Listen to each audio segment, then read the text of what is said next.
नमस्कार मंडळी, मी सोनाली मयुरे. प्रत्येक व्यक्तीच्या आयुष्यात ग्रह, नक्षत्र यांना अत्यंत महत्त्वपूर्ण मानलं जातं. ज्योतिषशास्त्रानुसार ग्रहांचा आणि नक्षत्रांचा मानवी जीवनावर खूप प्रभाव पडतो. व्यक्तीचा जेव्हा जन्म होतो तेव्हा जन्माच्या वेळी चंद्र ज्या राशीत प्रवेश करतो त्यावरून व्यक्तीची जन्मराशी ठरते.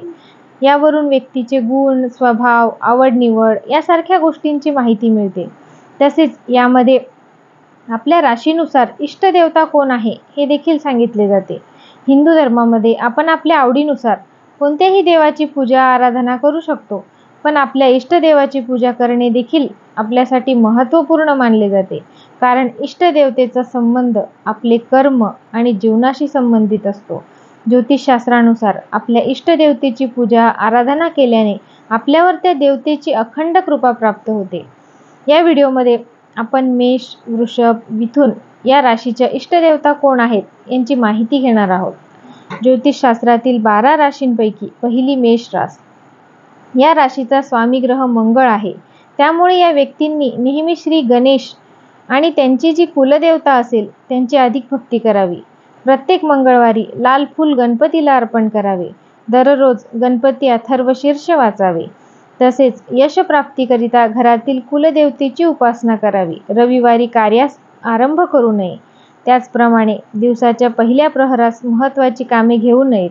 संकटाच्या वेळी कुलदेवता व श्री गणेश तुम्हास सहाय्य करील. तुम्ही मित्र निवडताना किंवा भागीदार पाहताना सिंह किंवा धनु राशीचे लोक निवडावे, म्हणजे नुकसानीचा प्रसंग येणार नाही. वृषभ रास.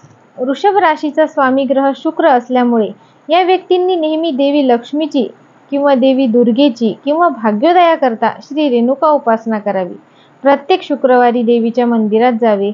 यावेळी मोगऱ्याचा गजरा किंवा गुलाबाचे फूल आणि पांढरी मिठाई प्रसाद म्हणून घेऊन जावी. दररोज श्री सूक्त वाचावे. त्यामुळे देवी लक्ष्मीचा आशीर्वाद तुम्हास प्राप्त होईल. नवीन कामाच्या वेळी चौथा प्रहर वर्ज्य करावा. त्याचप्रमाणे शनिवारी महत्त्वाची कामे हाती घेऊ नयेत. संकटाच्या वेळी रेणुका कवच पठण करावे. मंगळवारी उपवास करावेत, म्हणजे संकटाचे निवारण होईल व सुख लागेल. तुम्ही मित्र निवडताना कन्या, मकर व कुंभ या राशीच्या लोकांशी स्नेह जोडावा, म्हणजे कलहाचे प्रसंग येणार नाहीत. मिथुन रास. ज्योतिषशास्त्रातील तिसरी रास मिथुन रास. या राशीचा स्वामी ग्रह बुध आहे. त्यामुळे या राशीच्या लोकांवर बुध ग्रहाचा अधिक प्रभाव पाहायला मिळतो. ज्याची मिथुन रास आहे त्यांनी भाग्योदया करता श्री विष्णूची किंवा श्री गोपालकृष्णाची उपासना करावी, म्हणजे कार्यात यशस्वी व्हाल. महत्त्वाच्या कामाच्या प्रसंगी तिसरा प्रहर व सोमवार शक्यतो टाळावेत. संकटाच्या वेळी व द्रव्य अडचणीच्या वेळी गोपाल सहस्रनाम नित्य पारायण करावे, म्हणजे संकट टळेल. तुम्ही मित्र निवडताना किंवा भागीदार पाहताना कुंभ आणि मकर राशीच्या व्यक्ती बघाव्यात, सौख्यप्रद होईल.